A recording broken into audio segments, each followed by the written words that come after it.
కేసీఆర్ అని మేము కేసీఆర్ అనుకుంటున్నాం. 5వ తారీఖు రాగానే మాకు పరిస్థితి అట్లా అవ్వబడుతుంది. ఇప్పుడు ఆల్రెడీ కొంతమందిని ప్రకటించారు కదా, ఇప్పుడు రాజగోపాల్ రెడ్డి గారు మళ్ళీ రాజగోపాల్ రెడ్డి విన్ అవుతాడు. మేము టీఆర్ఎస్ చేస్తాం.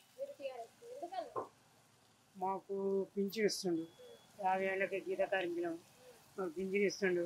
జరగబోతున్నాయి కానీ మాకెవరు ఏం సాయం చేయలేదు నాయన.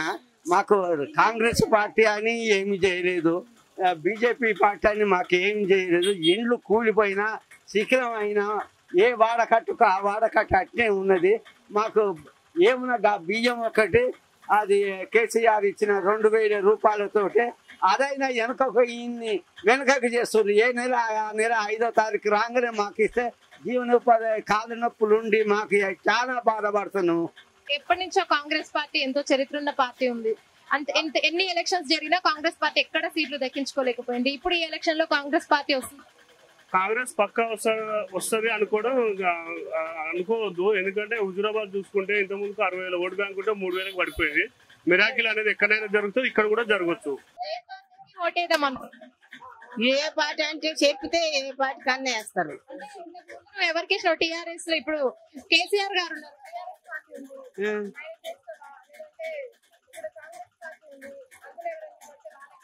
ఆయన చెప్పినాడు వేస్తాము. ఒక్కొక్క 6 కిలోల ఇళ్ళ 1,16,000 ఇస్తుండు. ఒక పేదలు అయితే పెళ్లి అవుతుంది. ఏ ప్రభుత్వం ఇవ్వలేదు, ఈయన ఇస్తుండు. మాకు సంతోషం అనిపిస్తుంది. మరి ఇప్పుడు వచ్చే ప్రభుత్వం అసలు ఏది వస్తుందో అది ఇస్తుందని నమ్మకమైంది మాకు. బీజేపీ ఇస్తుందా ఇయ్యడు. కొన్ని వాగ్దానం చేసిండు మోడీ. ఇంటికి 1,00,000 రూపాయలు ఇస్తాడు, ఇయ్యలేదు. మన ఆయన 5,000 వేసి ఆయన 2,000 ఇస్తుండు. మరి మన భవిష్యత్తు మన ఊరిని కాపాడుకోవాలి. ఒకరినో ఊరిని కాపాడితే లాభం లేదు మాకు.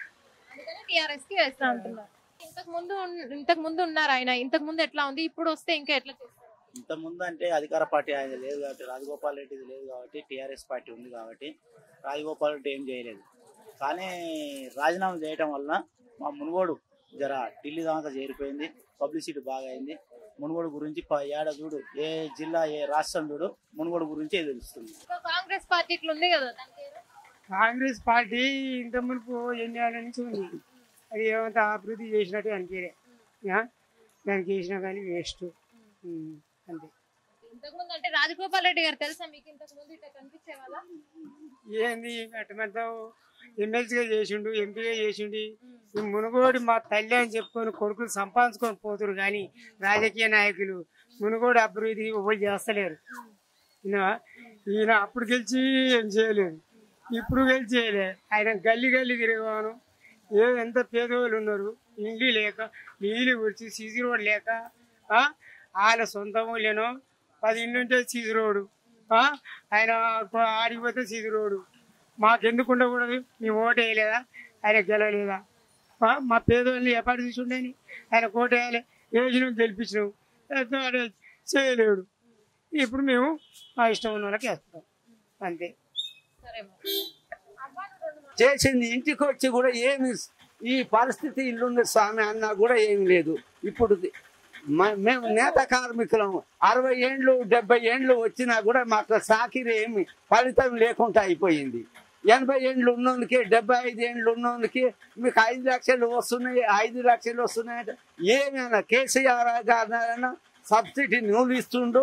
ఇంత జీవన ఉపాధి తృప్తి ఫండ్ కట్టుకుంటున్నాం. వీళ్ళు వచ్చిన సార్లు ముండబాకాలు ముక్కినట్టే ఉంది. ఈ మునుగోడు గురించి తెలవటం వలన వచ్చిన పేరు వల్ల అంటే రాజగోపాల్ వల్ల పేరు వచ్చింది. అందువల్ల రాజగోపాల్ అంటే మళ్ళీ విన్ అయ్యే అవకాశం కూడా ఉంటుంది. అంటే ఇప్పుడు ఎలక్షన్ జరిగే టైంలో ప్రజలను ఆకర్షించడానికి కొత్త స్కీములు పెడతామంటారు. ఏ స్కీమ్ పెట్టినా ఏది సెల్లదీడ నడవనియ్యారు. మన టీఆర్ఎస్ ప్రభుత్వం ఏంటంటే కేసీఆర్ ఏం చేస్తారంటే ఎక్కడెక్కడో ఎన్నో జిల్లాలు ఎన్నో డెవలప్ చేసినాడు, కానీ మా మునుగోడు నియోజకవర్గం డెవలప్ చేయలేదు. ఇంతవరకు కూడా ఇప్పుడు కూడా చేయలేదు. ఆ డెవలప్ చేయనందుకు ఏముంది, స్కీమ్ పెట్టినా కానీ కేసీఆర్ మాటలు అల్లపూలు మాటలని అంటారు. ఏదైనా కేసీఆర్ ప్రెస్ మీట్ పెడతాడు, ఒకటి రాఘవలు వచ్చాడా అని ఒకటే ముచ్చ చెప్తాడు, కానీ ఏమైనా తీయటి మాటలు మాట్లాడతాడు. కానీ మునుగోడు గురించి మాత్రం ఏ సందర్శన లేకుండా మాట్లాడాడు. రాజగోపాల్ రెడ్డి రాజీనామా చేసిన కాంచి కూడా కేసీఆర్ గారు మునుగోట మీటింగ్ పెట్టినాడు.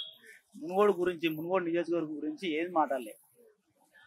ఏదో పనికిరాని ముచ్చాడు మాట్లాడి పనికిరాని వ్యవహారాలు చెప్పి వెళ్ళిపోయినాడు. కానీ మునుగోడు రాజగోపాల్ రెడ్డి రాజీనామా చేశాడు, ఏం చేయాలి మీకు ఎందుకు అని ముచ్చట మాకు మునుగోడు గురించి ఏది మాట్లాడలేదు. మరి ఎంతో చరిత్ర ఉన్న కాంగ్రెస్ పార్టీ ఉంది. ఇప్పుడు బీజేపీ పార్టీ కూడా ఎక్కడ బై ఎలక్షన్స్ జరిగినా బీజేపీ పార్టీ అభ్యర్థులు ఖచ్చితంగా గెలుస్తున్నారు. బీజేపీ పార్టీ అని ఏం లేదమ్మా.